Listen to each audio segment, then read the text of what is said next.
What if the thing that's holding you back isn't your circumstances? It may be that you've forgotten who you are.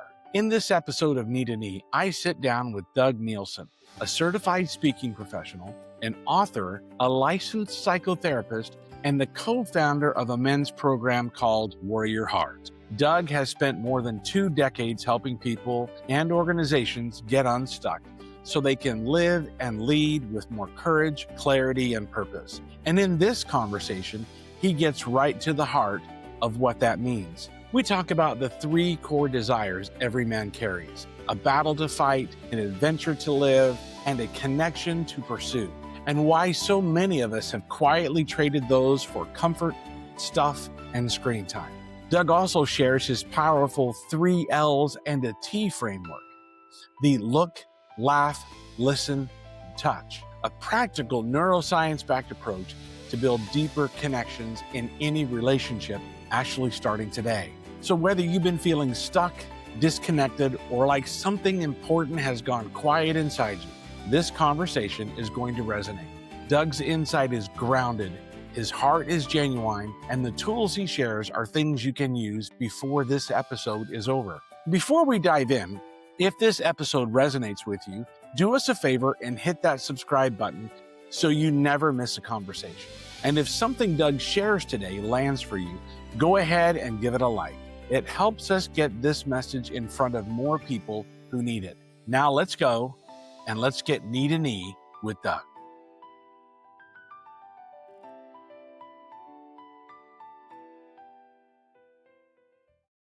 Welcome, everyone, to another episode of Knee to Knee. Doug, welcome. I'm so glad to be here. I mean, it has been, 20 years I've been trying to get on your podcast, so it's about time. Well, if it's been that long. Because, we go back, 15 years? Yeah, we do go back. So those of you that know Doug and I met through the National Speakers Association back in the day when I was more actively involved in that area, which my wife says I need to get back involved. But, Yes, that's where Doug and I met back in the day when, goodness sakes, how many people do we know? Jason Hewlett and Chad Hymas and, oh my gosh, Mark Eaton. Yes. Mark Eaton. Yeah. Mark Eaton was a great guy. Great guy. Just solid of the earth guy. Yeah. My funniest story about Mark happened. I didn't know he was such a foodie, right? He was a huge foodie. Oh my gosh, right? Owned a restaurant. The restaurant. He and I met there for lunch one day.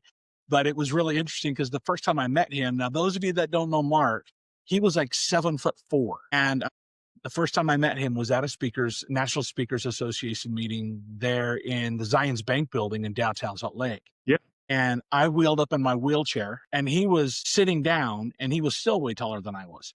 At an event, he pulls up in his, F-150, 350, whatever it was. And I could not believe he was actually able to get into that truck. And then when he got out of that, you're just like, because he's 7'4", that is big. And he somehow fit in that truck. I saw him get to the restaurant when we had lunch that day. And it was one of those, wow, he just folds it. It's a human origami, right? As he gets himself down in there. Yeah, it really is. So it was awesome. It was awesome. Quite a sight. So, yep. So it's been a lot of years since you and I had really much conversation. We did do a little bit of a speaker showcase in Utah County years ago. Yep. But I am so excited to have you here today. And a lot of it really, I mean, as I was looking at who would I want to have on, you were one of the first people that I thought I gotta track down Doug.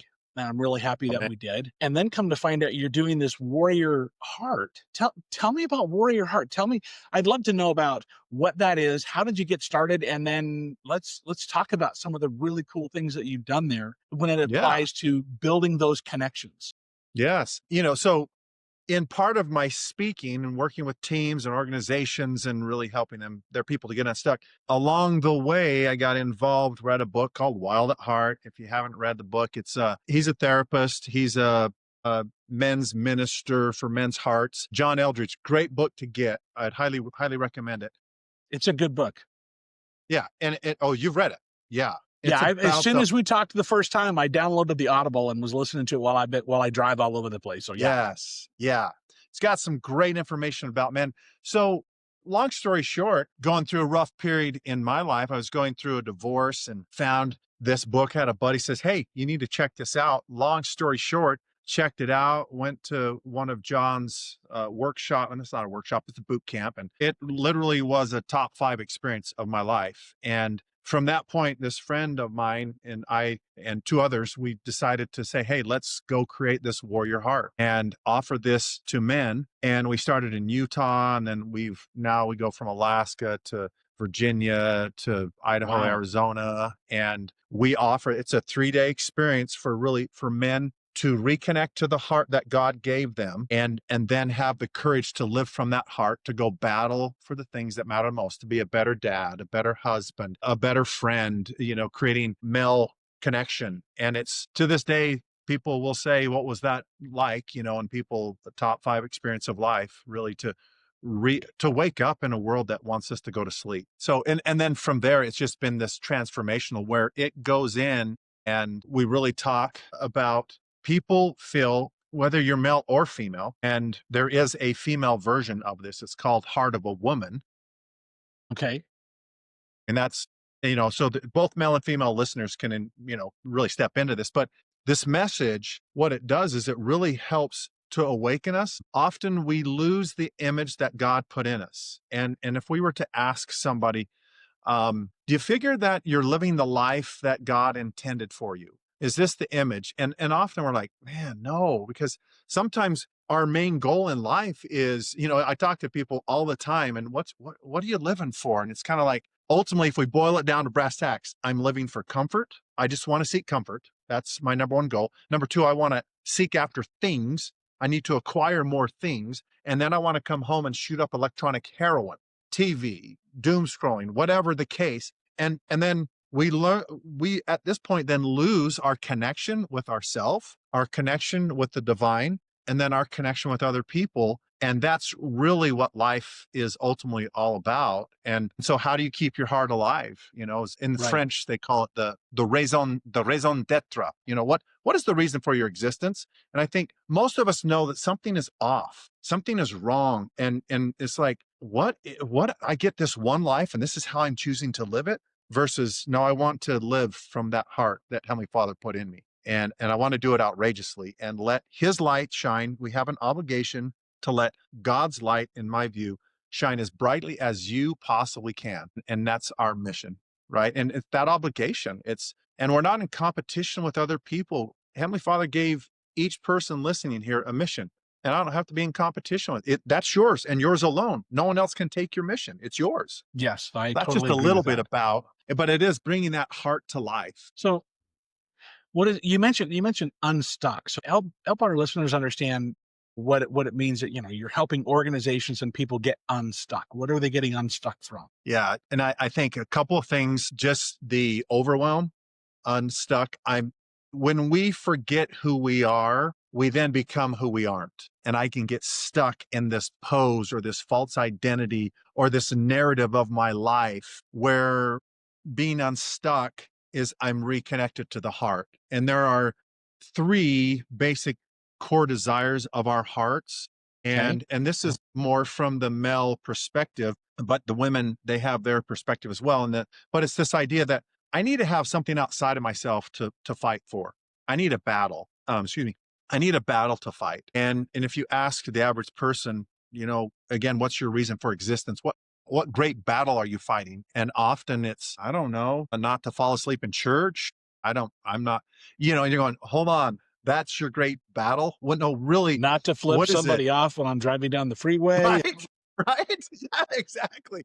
To cut back on my Diet Coke. I don't know, and we're going, that does not, I think in this life, it's the battles that refine us. It's how we're forged into warriors or princess warriors, the battles we face. And the idea then is I want to be able to embrace life, and it's both the positives and the negatives in life. And I want to allow all of it to flow, because it's all happening for me, not against me. Right. Ultimately, and sometimes it's really hard. It can be really heartbreaking. I have this cousin who I was just sending, and he's my closest cousin. I'm sending him a birthday wish, and come to find out he had passed away the day before. And I just found it unexpectedly. And, it's one of those That's the hard slaps. way to find out. Yeah. It is. It is. And it really took me back. And I was in a speaking event, and before I was going on, and I read that and just like, wow. And life comes with its challenges, and it's always frontier. We never get to a place of suburbia and where we're just coasting, right? It's always, but I think that's where God does his work is, as we're out there battling, letting our light shine and really trying to make this world a better place. But that's one idea, this idea, we all need something that gets us out of bed that we're battling and fighting for. Number two, Okay. we need an adventure to live. And this adventure to live, most people, you ask them, where's adventure in your life? And man, well, I used to like to, and once upon a time I did, excuse me. And this adventure, I think that's the amount of risk we take in our life really shows us what we think about God. And because God is a God of adventure, he is always out there. He's not asking us to sit home and eat bonbons, whatever bonbons are, and watch the next Blacklist episode. It's always frontier and to have adventure. And sometimes the adventure might be, I want to learn to play the guitar. And that scares me because, or maybe the adventure is, I want to literally go and learn how to climb a mountain, or whatever that is. But I think that allows God to show up in our lives. Yeah. Yeah. How did you know that my downfall was bonbons and Blacklist? I'm just wondering, right? I'm just no. Right? I know No, it. we all have those things, right? We all have those things that are the distractions away from what you're referring to as whatever the adventure is, whatever the thing that we like to do, right? And so they're there, and they're super easy to get distracted away from those things. And sometimes the distractions are big, there can be death or accidents or disability, or there can be addiction, and those are all real. And Yeah. oftentimes it can be just this exhaustion.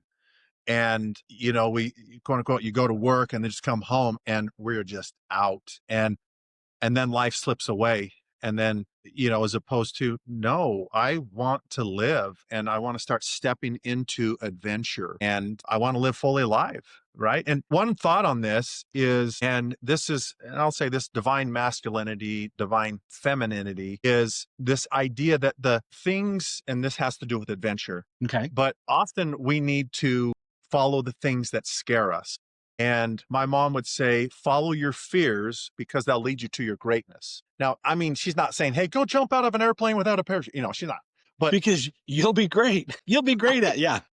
good luck, right? You're going to learn the laws of nature pretty quick. But, just this idea of, that Joseph Campbell said, hey, the cave you fear most holds the treasure that you seek.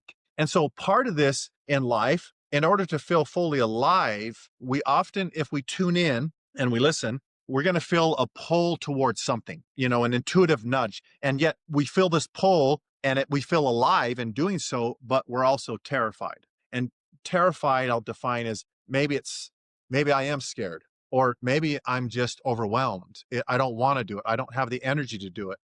But I feel the divine is pulling me in this direction and I'm terrified. Right there, when we feel pulled in that direction to go this direction, it scares me, but I also feel alive doing so. Then immediately it's attacked. It's attacked, called mind pirates, the enemy. You might be onto something good. If you have a flash Right. of inspiration that helps you feel alive, and then it's also terrifying, and then immediately it's attacked. But if we decide to go in that direction, then also the path then disappears. That then allows God to show up and guide us as we co-create with him. And so this idea as we're tuning in to life and on the divine, and I think ultimately the divine is we're co-creating, but it will be attacked. And immediately we're going, whoa, that's adventure. That's stepping Right. into that unknown, doing the things that scare us. And the last one then is pursuing connection. So a battle to fight, adventure to live, and a beauty to love. And I'm just going to make that broad, but it's pursuing connection with other people, pursuing connection with the people we love the very most, and I think the idea here is I don't have to always agree with you. I don't even have to Yeah. understand you. Now, those would be nice, but I do want you to feel safe and I want you to feel seen. And when it comes to pursuing connection, And that's one of the core desires of our hearts. That idea of, I want people to feel safe and seen. I don't have to agree or even understand. Now, that'd be ideal, particularly in close relationships. But that's those three, battle, adventure, and connection, are really at the heart of that book of keeping our hearts alive. Well, I think there's so much, obviously, I really, resonate towards number three, the connections Yeah. one, because that's such Knee a to knee. focus of what we Yeah. have. Yeah. Yeah. But it's really interesting because, as you were talking about the adventure side and those kind of things, it was interesting. What popped into my head was Plato's allegory of the cave, right? Where those of you that don't know what Plato's allegory of the cave is, I mean, it's a long allegory, but it's basically saying that, what we see in front of us, sometimes we think that's all there is. And the allegory just talks about a guy that finally breaks away from what he's seeing in front of him and then gets outside of this cave and sees the sun and sees the sky, comes back to share and try to get back with those people he has a connection with and telling them the amazing things he sees outside. And they all go, nah, that's not real. Yeah. And so that's where you get that pushback from that adventure. As you start, Yeah. as you mentioned, as you start that process, you come back. What crosses my mind is the very first episode of this podcast that we did 20 years ago. No, I mean 11 months ago. Very good. Very good.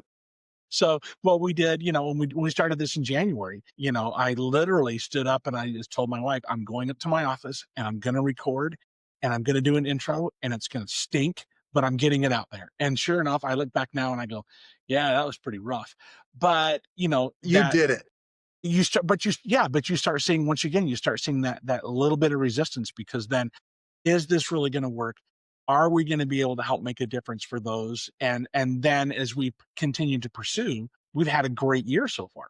This being our first year, we're wrapping up. The end of this month will be 12 months of doing this, which is a lot. It's been a lot of fun and a lot of challenge, but it's that 1 year anniversary, birthday. Yeah, we're coming up on that. Yeah. And so I look at this and think, the connections that we've had throughout the year with individuals and having you come on as well.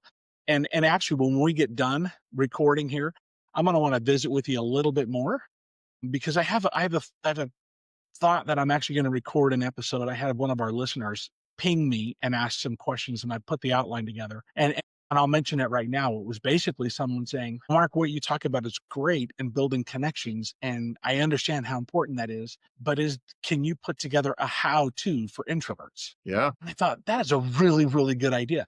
So I've put together the how-to episode for introverts, and I'm going to record that actually either later today or in the morning. I'm going to record that episode, and then we'll get it out this week. But I would love to run it past you with your experience as well. But I think there's so much, number three that you have there with connections. And I think that it just builds back into the number two, into the number one, right? I mean, they all kind of build on each other. You could look at it backwards or forwards, right? Each one builds upon the next thing. And I think if someone's stuck at some place, let's say you're great at the adventure, but you're stuck at connection. Well, that adventure can help build those connections as well, or vice versa. And for some people, connection is the adventure. Because that, like, say, you mentioned an introvert, and for them to learn how to connect, and, because that can be real scary for extroverts. They can be in the line at Costco and they're striking up a conversation but we both, whether you're extrovert, introvert, or somewhere in between, and depending, we all crave a desire for connection. And in a world right now that is so distracted, and in a world that is so full of anxiety, man, this idea of connection is critical. Just to have, I remember my grandma in Salt Lake City, right? She's kind of in a bad part of town, but she refused to move. And we'd sit in these old metal chairs that would kind of rock a little bit as you sat on her front porch. And she was just interested in people, and she just connected like no other. It was just a very fun memory, because when's the last time that somebody has really genuinely just shown interest in you? Right. And they're not just waiting to step on your words and more about me. It was just, and she was just such a great example of just feeling seen and connected with. And, I call this the 3 L's and a T process, but it's look, laugh, listen, and touch. And this is all neuroscience, researched and based on, but, there's just the simple idea when you're with somebody. This sounds crazy, but look them in the eye. Notice their eye color. I mean, it sounds weird, but oftentimes we're not. We're sitting there thinking about what we're going to say next and this and that, but Exactly. just look them in the eye, be present, notice their eye color and see them and try to be aware that we've got that mind chatter going on that we want to put aside, and then after we're looking, to have a smile on your face. Some people, hey, are you happy? And they're going, yeah, I'm happy. Tell your face, kind of thing. Let your face know you're happy. People are drawn towards warm people and they don't want to have to guess, are you mad? Are you, Right. and then look at some statistics of the average adult. How often do they laugh or smile out loud? And, compared to a kid, and literally Yeah. kids, it's Yeah. hundreds versus like 10 to 14, maybe for an adult to smile Yep. or laugh. It's like, man, that is, we need, so that idea, look, laugh, smile, having that warmth and, listen. And then how? By asking questions, just becoming really curious and leaning in and showing that interest and being present. And when you're looking somebody in the eye and you're laughing, you have a warm heart about you. And, as you're listening and asking questions, you can literally feel the connection go in your gut. And if you pay attention with that eye contact, you're present, you can literally feel that. And then often, depending on the circumstances, a hug. I tell people, hey, try to get at least 5 hugs a day. And with your spouse, there's a prolonged hug where you just rock back and forth for 2 to 4 minutes. You don't talk. You're just connecting, right? And you don't even have to listen to music. You're not trying to slow dance or anything. It's just sitting there and we're connecting in a world that is so disconnected. So 3 L's and a T, look, laugh, listen, touch can be a quick way to, particularly if you think of a relationship that you feel is slipping away, go try it out. Watch what happens. Yeah. When you mentioned listen, it made me think of a conversation I had with someone recently. And we were talking about, how many times do we, when we're in a conversation, you're preparing in your mind what you're going to say based off of what somebody else is saying. You've already run through this whole scenario in your head, and it's that anxiety in mentally. And his response was, what he does is he's programmed himself to ask two follow-up questions based off of a story or what somebody has said. So then you're diving in deeper there. You're actually showing more interest there, which I thought was a really, really helpful tool. I So love that. yeah. This was just today. I was talking to a friend and told him about my cousin's death. And it was just fascinating to sit back, didn't ask one question. Didn't, it was like, oh, and then he was on with his story. And I just Mhm. noticed that. I'm hurting, Yeah. right? And that's fine. He can do it. But and he's not always that way. It was just interesting. And then he was on. It's like he didn't hear a word I said. And yet, if we're listening up on the surface, we miss so much. But when we ask ourselves, what is the person really saying that's not being said? What are they hoping to convey to me? What are they, wanting me to feel? And just kind of being aware, and even just that thought of like, what are they Yeah. really saying? And Yeah. I love, In my mind, that's the difference between hearing and listening. Hearing is very superficial. You've said the words.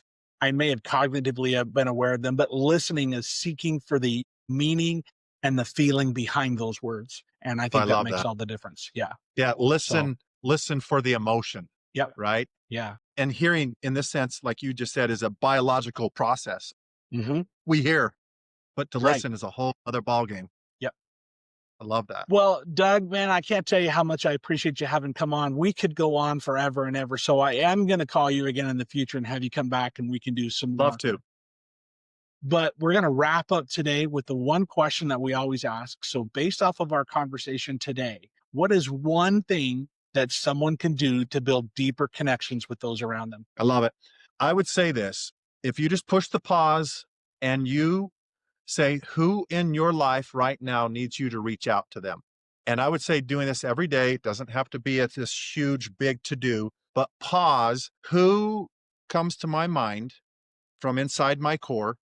Heavenly Father, who do I need to reach out to today? And then have the courage to do that. So it would be listen for the inspiration, the nudge. And Right. often we go, oh, I don't have the time or okay, you might be That onto person I'm upset with or whatever it is, right. we can find all kinds of reasons not Exactly. to. Yeah. But talk about battle, talk about adventure, talk about connection, and then have the courage to act on it. And yes, Awesome. we can send a text, and sometimes that's okay. But even more so, if we can pick up that phone or say, hey, can I take you to lunch? And I'll promise, as we live from that inspired center, we'll have more energy. We'll live from a Right. place where we see things differently. And because I would say, again, we're co-creating then with God, because there's a nudge and then I have the courage to act on it. Then we're in co-creation, and we will accomplish so much more living on that level than just grinding in our own Yes. world, looking forward to being comfortable, acquiring more stuff, and coming home and shooting up electronic. Life is so much more than that. And if we can just pause and tune in and listen to Heavenly Father, listen to where God's taking us, and have the courage to act on it, that would be the ask. Thank you so much, Doug. That Thank is you. great. Great. Yeah, I appreciate that. Thank you for coming on and spending a few minutes with us today. And for our So viewers glad. and listeners, thank you for joining us and listening again to Knee to Knee. We sure appreciate you're spending your time with us. And we look forward to the upcoming episodes. We have quite a bit that we're trying to get ready to get out. And so we appreciate everyone and your support with the podcast. So thank you again, and we'll see you on the next go around. Thanks, Thanks, Doug. Mark.